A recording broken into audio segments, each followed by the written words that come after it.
Meus queridos irmãos, que alegria enorme, conforme eu sempre digo, nós temos a oportunidade de cultuar o Senhor, de aprender da palavra do Senhor. E hoje daremos encaminhamento à nossa série sobre o Evangelho de São João. No domingo passado, nós nos debruçamos sobre um único verso poderosíssimo, verso 14 do capítulo 1 do Evangelho de João. Coloca aí, grande Orlando, João 1,14, em que as Escrituras dizem: e o Verbo se fez carne e habitou entre nós, cheio de graça e de verdade, e vimos a sua glória, glória como do unigênito do Pai. Nós vimos, na leitura deste verso, que Jesus é o Logos, Jesus é o Deus encarnado. Nós vimos que o testemunho de que Deus encarnou, veio como homem entre nós, era o cerne da mensagem do primeiro profeta do Novo Testamento.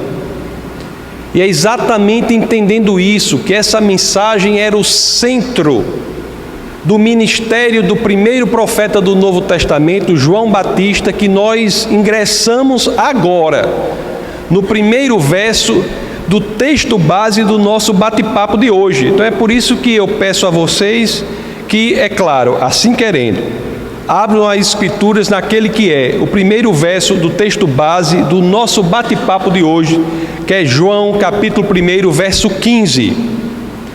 E assim dizem as Escrituras, João capítulo 1, verso 15. Conforme vocês sabem, o Evangelho de João, e quando ele vai falar aqui, ele fala de outro João, do João Batista, Evangelho escrito por João.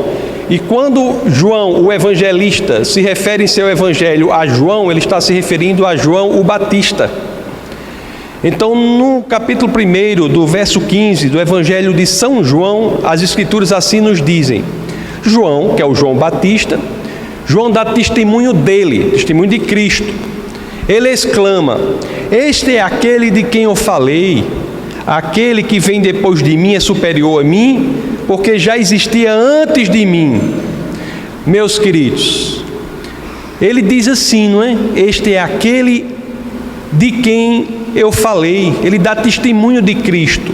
É um profeta voltando a falar para o povo de Deus. Meus amados, a voz profética que sai da boca de João Batista quebra um silêncio de mais de 400 anos. Sim, meus queridos, durante 400 anos Deus ficara em silêncio. Da época de Neemias, que é a mesma época em que o último livro do Antigo Testamento é escrito, o livro de Malaquias, escrito no século V a.C., até o advento do novo profeta, do primeiro profeta do Novo Testamento, João Batista, Deus havia estado em silêncio. E aqui nós temos João Batista trazendo a voz profética novamente para o meio do povo de Deus. O que eu quero dizer isso, por quê? Porque é importante que nós saibamos, nem que minimamente, desses detalhes, para que tenhamos uma ideia de como as pessoas olhavam para João Batista. Ele era alguém que trazia novamente a voz de Deus, que silenciara por 400 anos. Nós não podemos, não precisamos imaginar tanto para termos a ideia do impacto que teve o ministério de João Batista. Muitos se voltavam para ele, para ver o que Deus tinha a dizer. Mas aqui vem o grande ensinamento das Escrituras. Mesmo alguém assim, com um ministério sobre o qual havia tanta atenção, alguém que voltava a falar por Deus após 400 anos de silêncio, mesmo assim era alguém que tinha uma preocupação de tirar de si a atenção e encaminhar para o Cristo. Isso é impressionante. João Batista, apesar de toda a relevância, a atenção, apesar de toda a importância de seu ministério, foi aquele que Deus escolheu para por meio dele falar para o povo após 400 anos. Apesar de tudo isso, ele se preocupava em direcionar a atenção para aquele cuja existência precede o próprio tempo. E aqui eu repito o que eu comecei dizendo: o ministério de João Batista é belíssimo porque ele pode ser resumido em uma coisa. Se tivéssemos que resumir, nós diríamos assim: ele é aquele que vem para dar testemunho de Cristo. Vamos reler João 1,15 com esse entendimento. Alguém que vem para dar testemunho do outro, daquele que é o Logos encarnado, do Deus encarnado, e não testemunho de si próprio. João dá testemunho dele, dizem as Escrituras, João 1,15. Ele exclama: este é aquele de quem eu falei, aquele que vem depois de mim é superior a mim, porque já existia antes de mim. João Batista dizia: não é sobre mim o ministério, é sobre o Deus vivo. Não é sobre mim, é sobre o Deus encarnado, o Cristo. Meus queridos, isso nos diz tanto. Nos diz tanto. Nós, como cristãos, devemos ter essa perspectiva de maneira tão clara em nosso coração, que tudo o que fazemos na nossa caminhada cristã não é sobre a gente. Nós não somos protagonistas do cristianismo, não somos protagonistas da caminhada cristã. Não, é por Cristo. Devemos trabalhar para direcionar as pessoas a Cristo, não direcionar pessoas à nossa dependência. Direcionar pessoas à dependência de Cristo. Nós somos reflexos de Cristo, refletimos a luz que provém de Cristo. Nós não somos a fonte original, independente da luz. Isso é tão importante. Não vou citar a pessoa por uma questão de política do nosso ministério, nós não falamos de outros ministérios, mas eu vou citar um fato que aconteceu. Estava com a pastora na África, e nós somos convidados a ir conhecer um ministério lá na África, e fomos. Um ministério em muitos aspectos muito interessante, mas em um me chamou a atenção, porque após uns 2 ou 3 dias que estávamos conhecendo o ministério, cultos importantes, inclusive uma das músicas mais bonitas, a língua mais bonita em que eu pessoalmente já ouvi alguém adorando ao Senhor foi Zulu. É uma beleza impressionante. Mas quando tudo isso passa, nós somos chamados para sermos entrevistados.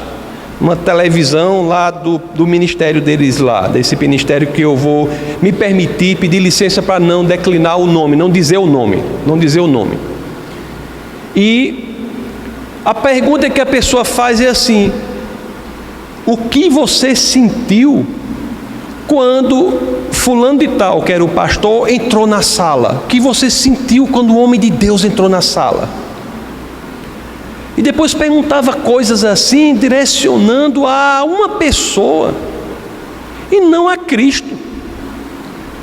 As pessoas devem ser honradas, as pessoas devem ser respeitadas, as pessoas devem ser amadas, mas as pessoas não são o fim do ministério. Nós não podemos querer em nenhuma circunstância, nem de perto, substituir aquele que é o Deus encarnado. Eu fiquei muito preocupado quando eu vi aquilo. É interessante que tempos depois, isso é uma realidade que acontece na África. Eu vejo no Brasil algumas situações, mas na África é muito comum. Nós estávamos almoçando com uma amiga nossa, que é africana, pessoa muito estudiosa da palavra de Deus, e ela se move no Espírito de Deus de maneira muito simples e verdadeira, que é Soze. Soze casou com um amigo judeu, nossa, interessante, uma africana casada com um judeu. E conversando com Soze disse uma coisa que até hoje eu não me esqueci. Ela diz assim, você quer uma régua, um critério para você identificar se o ministério é genuíno, é de Cristo?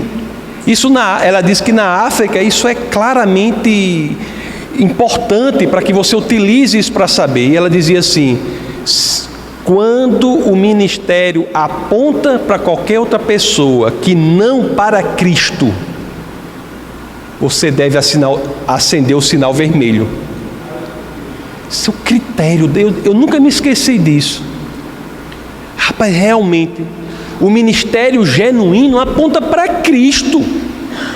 Tudo que é feito é para um fim específico de tornar Jesus Cristo mais conhecido para aqueles que não o conhecem, porque é de Cristo que vem a salvação, é de Cristo que vem a cura, é de Cristo que vem a libertação, é de Cristo que vem a prosperidade, não é do pastor.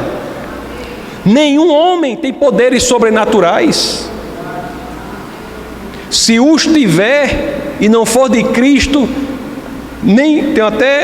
quero nem dizer de onde é que vem. Cristo é o Deus encarnado, e eu vejo aqui João Batista, um ministério altamente bem sucedido, num momento em que as pessoas não viam de Deus, passaram a ouvir de Deus, e o ministério dele é apontar para Cristo, o foco é Cristo. E os versos 16, 17 e 18, que são os que iremos ler, são aqueles sobre os quais iremos nos debruçar. Eles trazem 3 declarações importantes sobre Cristo. E a proposta que eu tenho para vocês aqui é que nós estudemos essas declarações, esses princípios que podemos extrair desses versos, para que possamos aplicar nossa caminhada cristã. São declarações tão importantes para a nossa caminhada cristã, mas também são fundamentais para o cristianismo. Se nós entendermos, meus queridos, essas 3 declarações, esses 3 princípios que nós extrairemos desses versos subsequentes ao que lemos, que é subsequentes ao verso 15 do capítulo 1, e se nós não apenas entendermos isso, mas se nós deixarmos que esse entendimento inunde o nosso coração, inunde a nossa alma por completo, eu lhes garanto que a nossa vida será transformada para sempre. Não sou eu, é a palavra do Senhor, que nós temos que ler, entender, e não só isso, deixar que ela inunde a nossa alma. Meus amados, vamos ver o que diz o verso 16, do capítulo 1 do Evangelho de São João. Mais uma vez, eu digo aqui para vocês, como é que pode? Aí chega nos deixa sem graça. Como coisas tão profundas podem ser contidas em sentenças tão simples? Só pode ter vindo do Senhor. Olha o que diz aqui: todos recebemos da sua plenitude, graça sobre graça. Todos recebemos da plenitude de Cristo, graça sobre graça.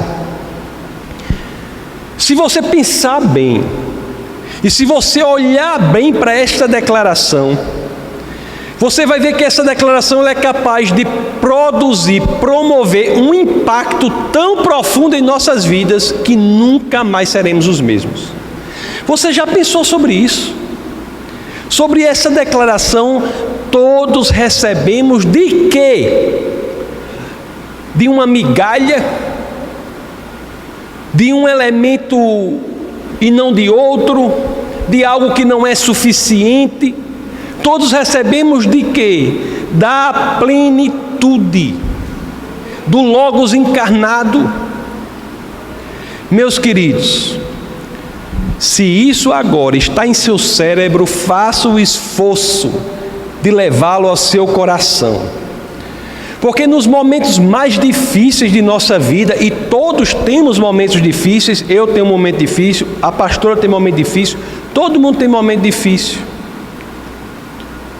Nos momentos mais difíceis de nossas vidas, meus amados, naquelas situações mais desesperadoras que por vezes passamos, quando estamos nos labirintos mais obscuros da nossa psique, quando olhamos para um lado, aí olhamos para o outro e não vemos saída, não encontramos a solução.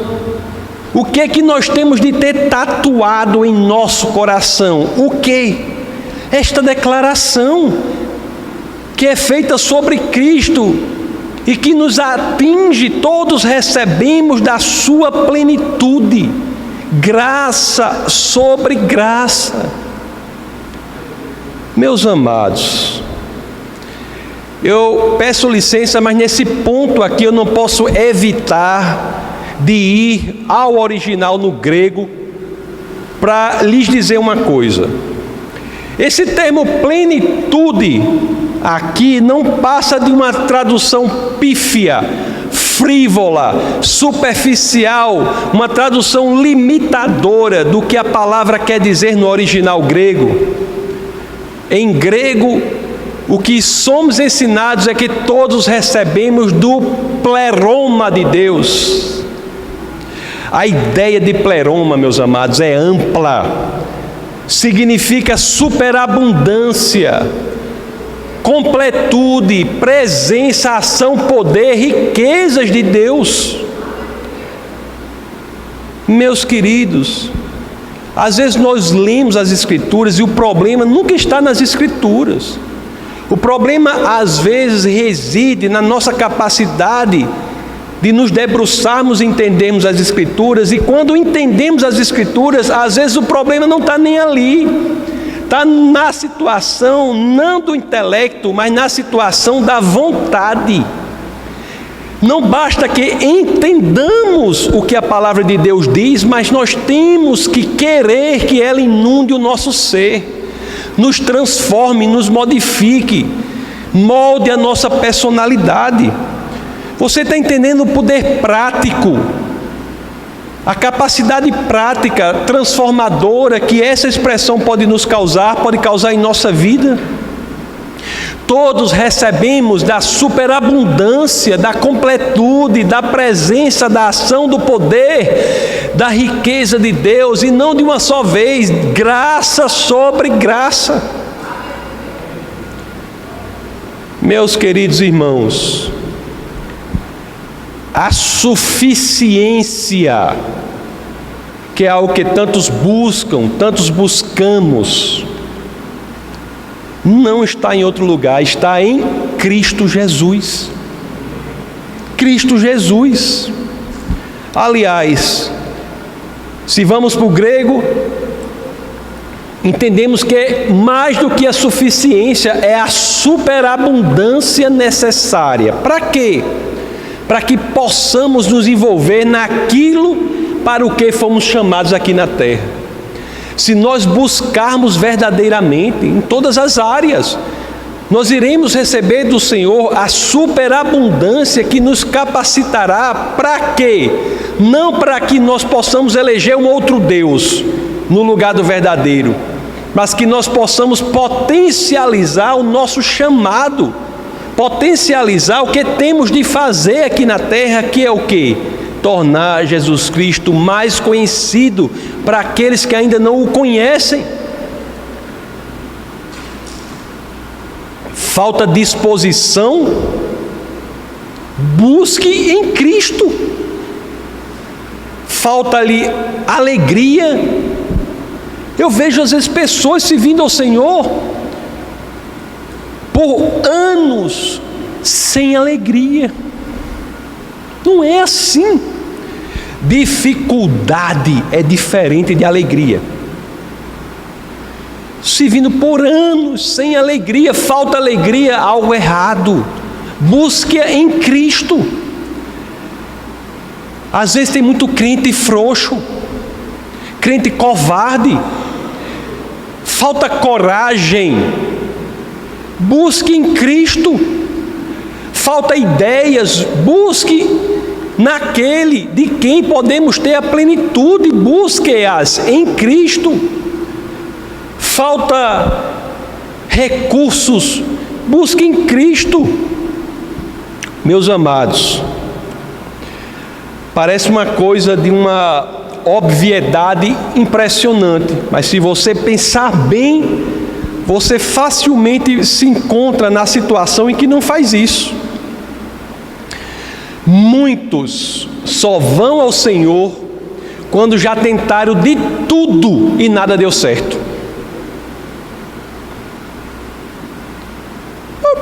Eu digo, o que lhe falta?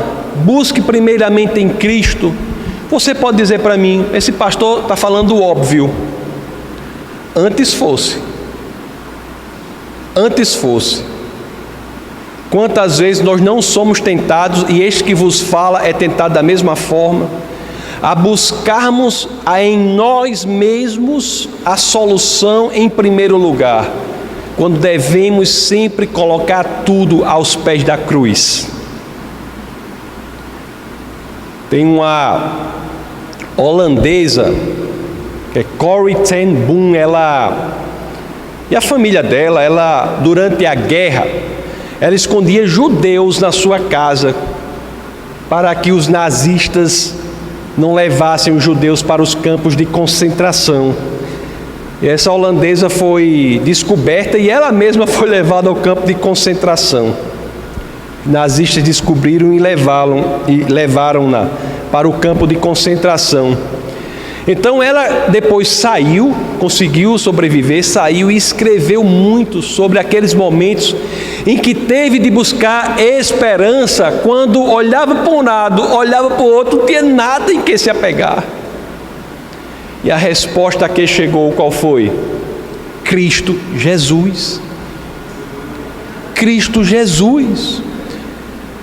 Uma das perguntas em sua obra que ela faz, que serve para todos e deve ser uma pergunta que nós devemos nos fazer a nós mesmos a cada dia, é uma pergunta que eu até já me referi a ela aqui em algum momento. Diz assim: me diga uma coisa, a oração é o seu volante? A oração é a direção do seu carro ou não? A oração é o seu pneu de suporte, o seu pneu de estepe, o seu pneu de socorro, o seu pneu sobressalente. Na vida prática de cada um de nós, a oração é o quê? É o nosso volante? Ou quando nada dá errado, o pneu furou, o carro parou, você não sabe mais fazer nada, você vai se lembrar do pneu sobressalente, do pneu de socorro, de estepe. A oração é o quê para a gente? Meus amados, quando nós lemos as Escrituras, não podemos continuar inertes. Temos que deixar que ela nos molde, nos mude. E João 1,16 diz o que? Mais uma vez, todos recebemos da sua plenitude, graça sobre graça. Qual é o princípio que podemos tirar daí, meus queridos? Princípio prático. Em Cristo encontramos a superabundância daquilo de que precisamos. Você sabe disso mesmo? Se você sabe disso mesmo e você concorda com isso mesmo, sua vida não pode ser a mesma daqui para frente. Você crê verdadeiramente? Olhe que a pergunta encontra um nível de profundidade. Não quero uma resposta que esteja na superficialidade. Eu quero uma resposta do seu coração que você vai dar para você mesmo. Mas você verdadeiramente crê na habilidade de Jesus Cristo de atender às suas necessidades? Muitos, de forma impressionante, estão nas igrejas e respondem negativamente a esta pergunta tão básica da rendição a Cristo, do cristianismo. Muitos se dizem cristãos, mas lá no fundo do coração parece desconfiar da habilidade de Cristo de atender a nossa necessidade. Pastor, eu não consigo fazer isso, fazer aquilo. Eu não consigo decidir assim ou assado. Eu não consigo aprender isso, eu não consigo aprender aquilo. Cristo é o primeiro passo. Coloque isso diante do Senhor. Ele age de forma efetiva, prática, transformando realidades, personalidades. Se você der espaço, Ele tem um poder transformador do nosso ser. O apóstolo Paulo, na carta aos Colossenses, nos acrescenta o que sobre isso? Lá no, lembro do verso, capítulo 2 diz que nele, em Cristo, estão escondidos todos os tesouros da sabedoria e do conhecimento. Em Cristo estão escondidos todos os tesouros da sabedoria e do conhecimento.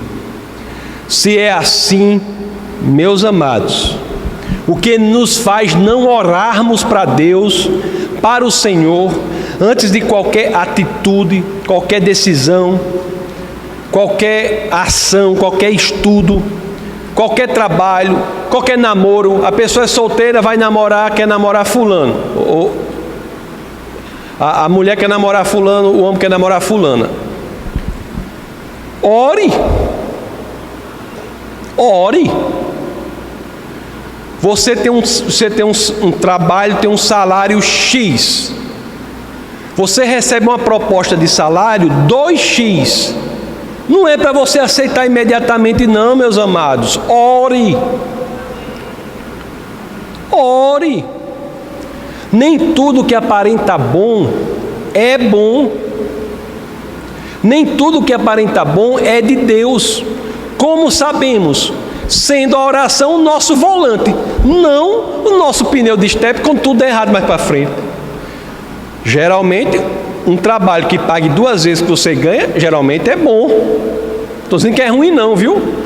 Vai que você está aqui e tem uma proposta de um salário desse, eita, fala Jeová, e não aceita trabalho. Não estou dizendo isso não. Eu estou dizendo que você tem de orar. Orar. Você não deve ser movido pelo que você vê, tem que ser movido pelo que Deus fala com você. Meus queridos, não há, e isso a gente tem que saber, circunstância que não possa ser positivamente afetada por Cristo em nossa vida. Não há. Não há área da vida que Cristo não possa afetar positivamente.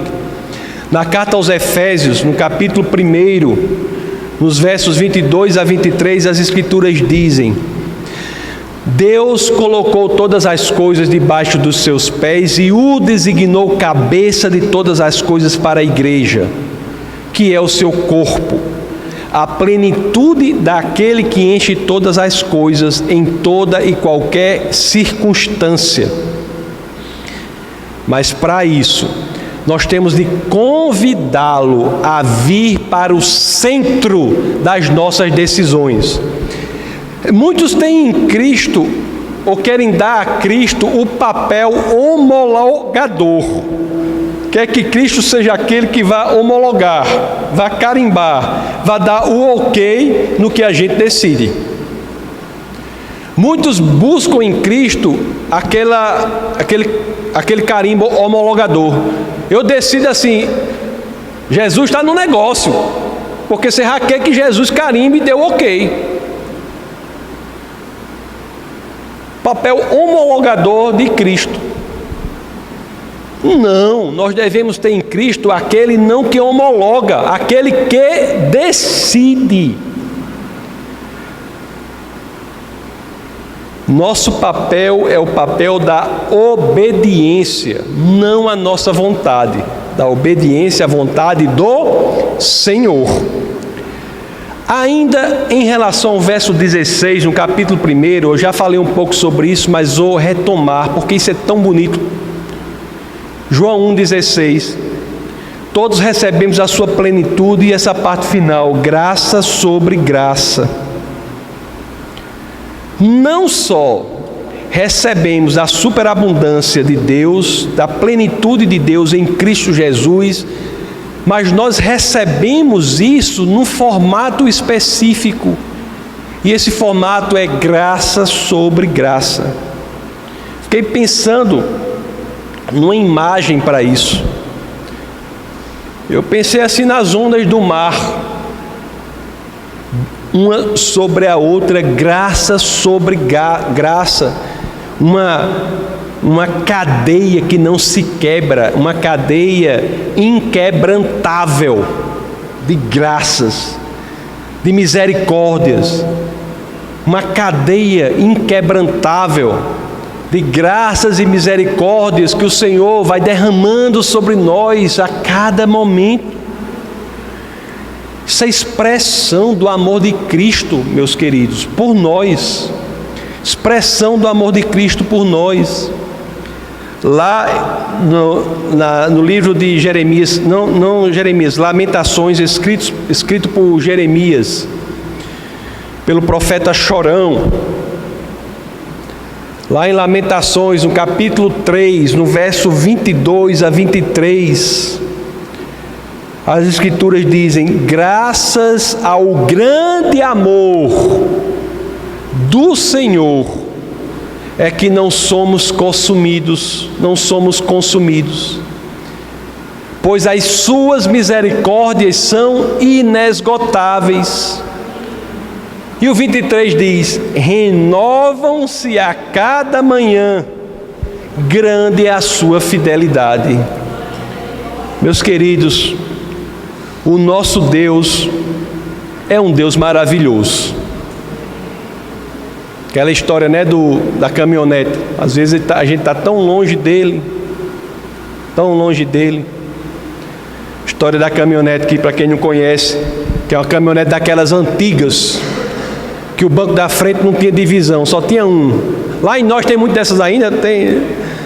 O banco da frente era só só um banco na frente.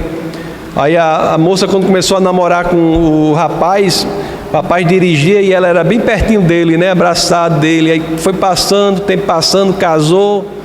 Tá, aí 10, 15 anos depois, quando foi ver, ele estava com a mesma caminhonete. Lá em nós é assim, ninguém troca de caminhonete todo ano. 15 anos depois, estava lá ele dirigindo a mesma caminhonete e a esposa, né, que enquanto o namorado andava bem pertinho dele, estava lá na ponta. Aí ela chegou para ele e disse assim: meu amor, quando nós éramos namorados, nós andávamos bem juntinhos, e agora veja só, estamos bem longe um do outro. Aí o rapaz o senhor lá na direção respondeu: eu sempre estive no mesmo lugar, foi você que se afastou de mim. Assim é o Senhor. Assim é o Senhor. Não é impressionante que um Deus tão maravilhoso assim, e tantos fogem dele, se afastam dele? E mesmo pessoas que se autoproclamam cristãs, mas têm uma vontade incrível de buscar intermediários, de buscar muletas, assim que fala, de buscar muletas. Em vez de ter o acesso puro, genuíno, verdadeiro ao amor de Cristo, não, ficam colocando dificuldade. Buscam os ritos.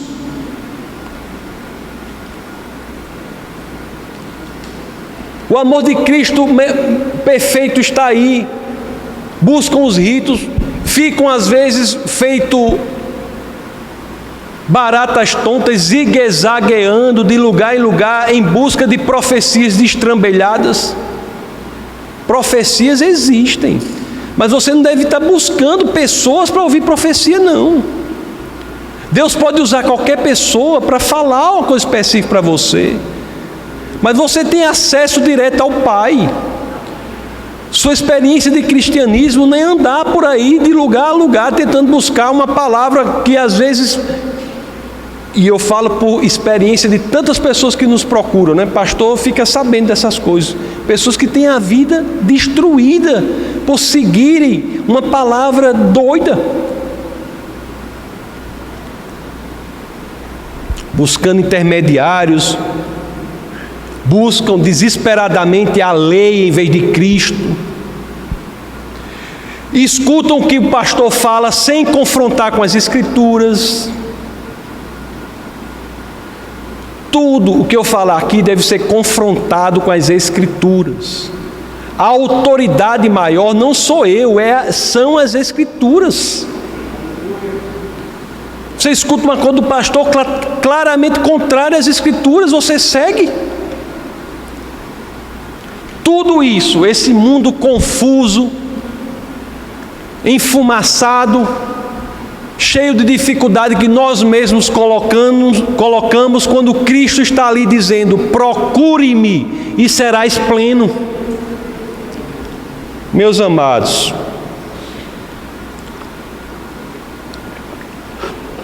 as pessoas, meus queridos, fazem isso porque é difícil dar o controle completo para o Senhor. Buscam coisas menores para terem um controle. Querem meios para que possam controlar, mesmo que também queiram o Senhor envolvidos neste plano infalível. Mas querem sempre ter algo que controlem no acesso a Deus, quando na realidade cristianismo é sinônimo de rendição. É você se render e dizer: Senhor, que seja feita a sua vontade e não a minha. Tem até um louvor que Jéssica, do louvor, que ela não, hoje foi Rayane que cantou, mas Jéssica, outra componente do louvor, esposa do querido Jutsu aqui, ela é uma pessoa maravilhosa, uma voz linda, assim como Rayane também, mas Jéssica, ela é bem baixinha. É bem baixinha. Eu até disse a ela, essa parte eu errei, porque foi um conselho que eu dei que foi contrário às Escrituras, né? Porque eu disse para ela: minha filha, você é tão pequenininha, você não cante mais aquele louvor não, que ele cresça e eu diminua, que ele cresça. Minha querida, não cante mais isso não, você vai ficar com, é bem pequenininha, não cante não.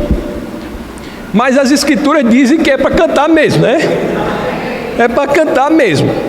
Até, né, Juninho, você vai colocar aqui, você diz onde ela está. Não, está aqui, vai apontando. Mas diz para onde é que ela está. Que ele cresça e nós diminuamos. Aliás, o próprio Evangelho de São João, no capítulo 3, Orlando, João 3,30 diz: convém que ele cresça e eu diminua. Sobre a suficiência de Cristo, esse é um princípio que tiramos do verso 17, do capítulo 1 do Evangelho de São João. Quando as Escrituras dizem assim, vamos ler João 1,17. Pois a lei foi dada por intermédio de Moisés, a graça e a verdade vieram por intermédio de Jesus Cristo. Meus amados, o que fazia essa lei? O que é a lei? Tem um problema muito grande que sempre que eu prego sobre a lei, eu tenho que desmistificar ou quebrar o entendimento de muitas pessoas que acham que a lei foi enviada para a salvação. Aí o homem não cumpriu. Aí Deus disse: eita, olha, os homens não cumprem não, vai Jesus, vai você. Eu tenho que dizer o tempo todo que o papel da lei nunca foi ser uma escada para a salvação. Aliás, a lei, quando foi dada, já foi dada para um povo que era o povo de Deus. Um povo que já tinha passado o Mar Vermelho sem sequer molhar os pés, que havia se alimentado miraculosamente no deserto. A este povo, chamado povo de Deus, que a lei foi dada. A lei não é para ser cumprida para que você se torne povo de Deus. Não. A lei é uma proposta para você cumprir por você ser o povo de Deus. E como como nós não conseguimos cumpri-la, ela aponta para Cristo. A lei nunca foi para salvar ninguém, meus amados. Deus sempre teve desde o início o mesmo plano de salvação. Sempre. A lei sempre teve como um dos seus principais objetivos apontar para a necessidade de Cristo. Lá em João, no capítulo 5, no verso 46, nosso Senhor e Salvador nos diz assim: se vocês crescem em Moisés, creriam em mim, pois ele escreveu a meu respeito. A lei e os profetas apontam para Cristo. Jesus, meus amados, não é um profeta. Não caiam nesse erro. Jesus está longe de ser um profeta. Jesus é o cumprimento das profecias. Jesus não representa Deus. Jesus, ele presenta Deus. Ele é o Deus presente. É em Cristo que temos o fim de tudo o que buscamos. Vamos voltar aqui ao verso 17. Pois a lei foi dada por intermédio de Moisés, para que fôssemos levados ao fim que buscamos, a graça e a verdade que vieram por intermédio de Cristo. Em Cristo nós temos a graça, que é a revelação sublime do amor. E em Cristo nós temos a verdade. Verdade aqui é um termo muito poderoso, muito poderoso. Inclusive, é um termo até que muitos estudam até hoje, que em grego é aletheia. Aletheia. Rapidamente eu vou explicar uma coisa para vocês. Platão, o Evangelho de João é escrito para os gregos, grande parte. Platão, ele dizia assim, que as almas, antes de nascerem, elas davam um mergulho num lago. Esse lago é chamado Lago do Esquecimento. Em grego é Lago de Léte. Depois essas almas nasciam. E durante a vida aqui na terra, a coisa mais nobre que elas podiam fazer era se esforçarem para tirarem os efeitos desse esquecimento da verdade que elas já conheciam antes de nascer. É como se as pessoas conhecessem a essência, a realidade fundamental, a essência das coisas, mas antes de nascer mergulhassem no lago do esquecimento, o lago de Léte, e quando nasciam elas tinham a tarefa nobre de se desesquecerem do que já sabiam que era a realidade. O lago é Lago de Léte. E aqui nós temos uma informação que João está dando para esse pessoal, para a intelectualidade da época. A informação que ele está dando é que em Cristo nós temos não apenas a graça, em Cristo nós temos não apenas a graça veio por Cristo, mas também a verdade, que em grego é aletheia.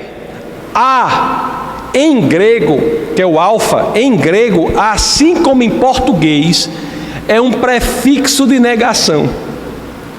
O que João está dizendo é que em Cristo, nele é que se encontra esse esforço hercúleo que os gregos por séculos tentaram e não conseguiram fazer, de ter acesso à realidade fundamental. Esta realidade fundamental da negação da léte, da aletheia, é sinônimo de Cristo Jesus. O próprio Cristo diz isso de si mesmo. João 14,6. Orlando, grande comandante internacional Orlando, coloque aí João 14,6. Eu sou o caminho, a verdade e a vida. Ninguém vem ao Pai senão por mim. Em grego ele está dizendo para os gregos: eu sou a aletheia. Eu sou o sublime ato de desesquecimento que vocês tanto buscam. Eu sou o objetivo mais nobre que você pode buscar na sua existência. A arte na Grécia, ela trazia um problema, porque a arte é a representação da realidade. Você pinta um quadro, o quadro é a representação da natureza. E a natureza já é a representação da coisa verdadeira. O que os evangelhos estão dizendo é o seguinte: Cristo é a coisa em si, é o objetivo. Cristo é a essência, é a aletheia. Meus queridos, olhe, isso é poderoso. O que está dizendo é que Cristo não é apenas aquele que aponta o caminho. Cristo é o próprio caminho.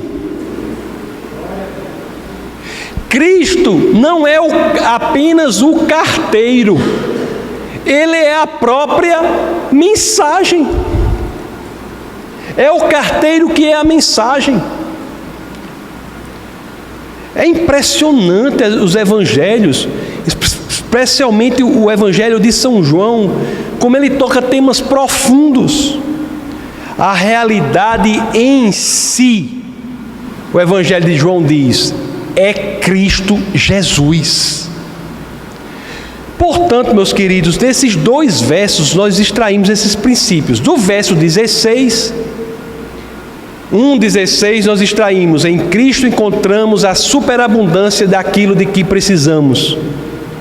E no verso agora 17 nós podemos dizer: em Cristo nós temos a realidade fundamental. Cristo é a realidade fundamental, é a realidade primeira, na qual encontramos a superabundância de que precisamos. Como é isso? Que ensinamento é esse? Que uma pessoa é aquilo que os gregos buscavam, é a realidade fundamental, e nessa pessoa você encontra nela a plenitude de tudo que você precisa. Será que a gente pode louvar, adorar o Senhor suficientemente? Não. Por mais que a gente se debruce, se dedique, Ele ainda é merecedor de mais adoração. Por que isso é possível, meus amados? Porque somente é possível porque em Cristo nós temos alguém que eu já disse aqui, que é Deus. O verso 18 é isso que ele vai nos dizer. Ele vai fechar o entendimento dizendo: olhe, tudo está nele. Por quê? Porque ele é o Deus visível. O que diz o verso 18 de João 1? Ninguém jamais viu a Deus, mas o Deus unigênito, que está junto do Pai, o tornou conhecido. Ninguém viu a Deus, ele só se tornou conhecido por meio do Deus unigênito, Cristo Jesus.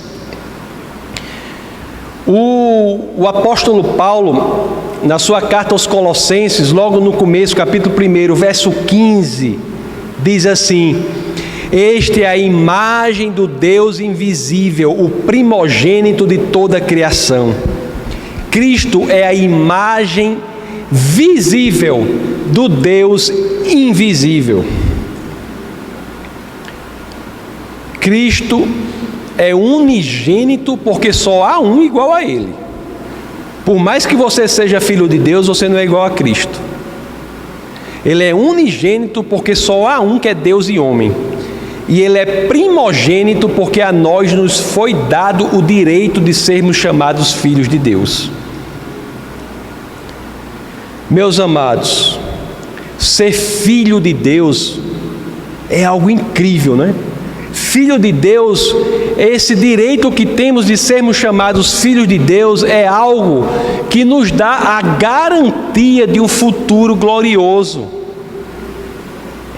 Lá na primeira carta de João, no capítulo 3, no verso 8, ele nos diz que é neste futuro glorioso que poderemos experimentar a completa realidade de ver Deus como Ele é.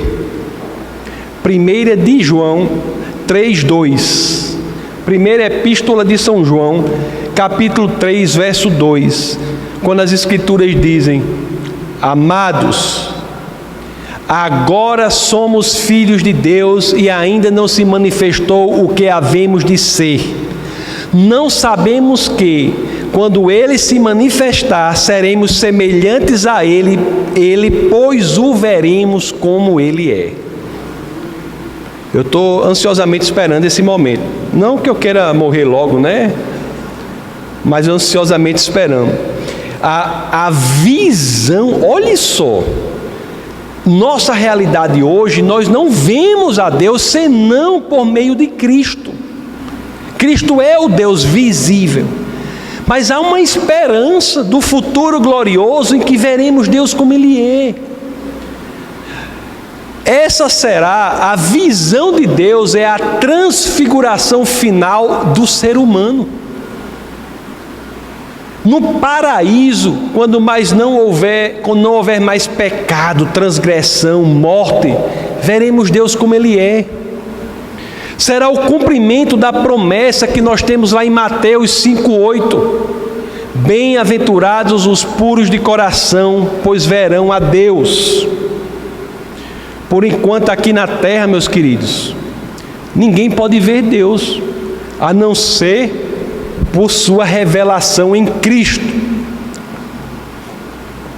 Ou quando Cristo veio à terra, antes. Eu já disse aqui algumas vezes, eu me lembrei de dizer isso, vou dizer isso para vocês. O Logos já esteve aqui na terra, algumas vezes. Quando não nos deu uma revelação ampla de Deus, mas nos revelou alguma coisa.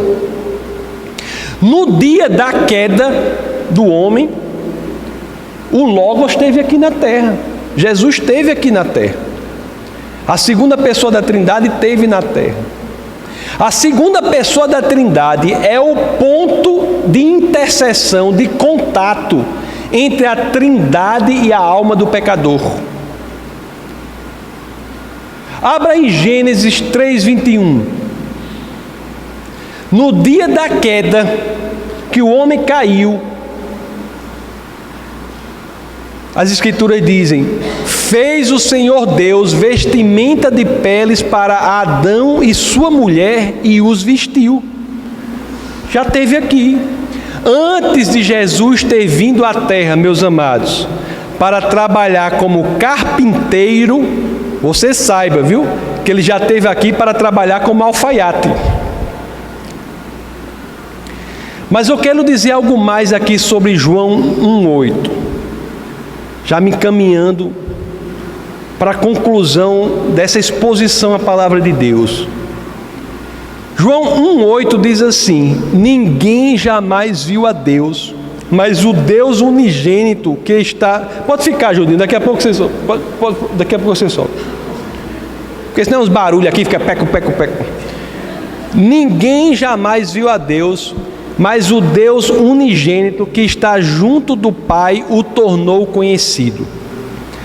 Eu estava vendo esse o tornou conhecido, porque é importante nós sabermos, né? No grego, meus amados, algumas traduções trazem assim, o revelou, o português. Mas no grego, esse termo é exegeomai. É interessante que esse termo é o termo que gera no português e em muitas outras línguas a palavra exegese. O que é exegese em português? Exegese é uma interpretação cuidadosa, uma interpretação profunda, uma interpretação detalhada. Existe uma área de estudo chamada exegese bíblica. É uma área de estudo em que você vai fazer a interpretação profunda, detalhada das Escrituras. Mas as próprias Escrituras nos dizem o que aqui? Quando nós lemos em grego, nos dizem o que? Quando nós entendemos que o tornou conhecido, isso é a tradução de um termo em grego que leva a ideia de exegese, que Cristo é o Deus em exegese, que Cristo é o Deus que se autoexplica para a humanidade. Cristo é a possibilidade de existência da segunda parte de Deuteronômio 29. Parte significativa do que eu prego por aí é combatendo a síndrome da metade de Deuteronômio 29. O que é que diz Deuteronômio 29? Porque muita gente, ao falar do Senhor, fica só na primeira metade desse verso, não lê o resto. O resto é possível por conta de Cristo, que é a exegese de Deus, é a explicação de Deus. Olha, o povo diz assim, porque você vai falar de Deus, que Deus é assim, a pessoa, não, ninguém explica Deus, Deus é um mistério, Deus é verdade. Mas olha o que as Escrituras dizem, as coisas encobertas pertencem ao Senhor nosso Deus, e o povo para por aí. Deus não foi obrigado a se revelar, mas Ele se revelou em Cristo por amor a nós. E é em Cristo que nós temos o cumprimento dessa segunda parte, quando as Escrituras dizem: porém, as reveladas nos pertencem. As coisas reveladas nos pertencem, a nós e a nossos filhos, para sempre, para que cumpramos todas as palavras desta lei. Meus amados, as Escrituras são incríveis. E nós temos aqui o último princípio de hoje. O primeiro princípio é: em Cristo encontramos a superabundância daquilo de que precisamos. Nós extraímos esse princípio lá do verso 16. No verso 17 nós extraímos o segundo princípio: em Cristo temos a realidade fundamental. E agora no verso 18 temos o último princípio: o que encontramos em Cristo Jesus é a exegese, a explicação de quem Deus é. Esses três princípios, se você entender verdadeiramente o poder que eles têm, que você tem a plenitude no Senhor, que Ele é a realidade última, fundamental, você não precisa buscar mais nada, primeiramente Ele, e você entender que Ele é a explicação do propósito de tudo, a explicação do Deus Criador dos céus e da terra, sua vida muda radicalmente. Meus queridos, entregue-se, pode vir agora a equipe, meus queridos, entreguem-se a Cristo por completo, entreguem-se ao Senhor, pois nele, meus amados, em Cristo, que é a realidade fundamental que explica a Deus, é que nós temos tudo isso. Tudo isso está posto. Mas a escolha, aí vem o elemento da vontade, a escolha de nós mergulharmos nesta realidade profunda depende de cada um de nós. Vamos orar.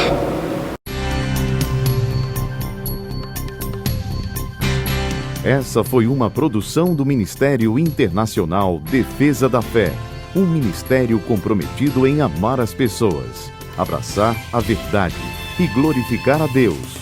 Para saber mais sobre o que fazemos, acesse defesadafé.org.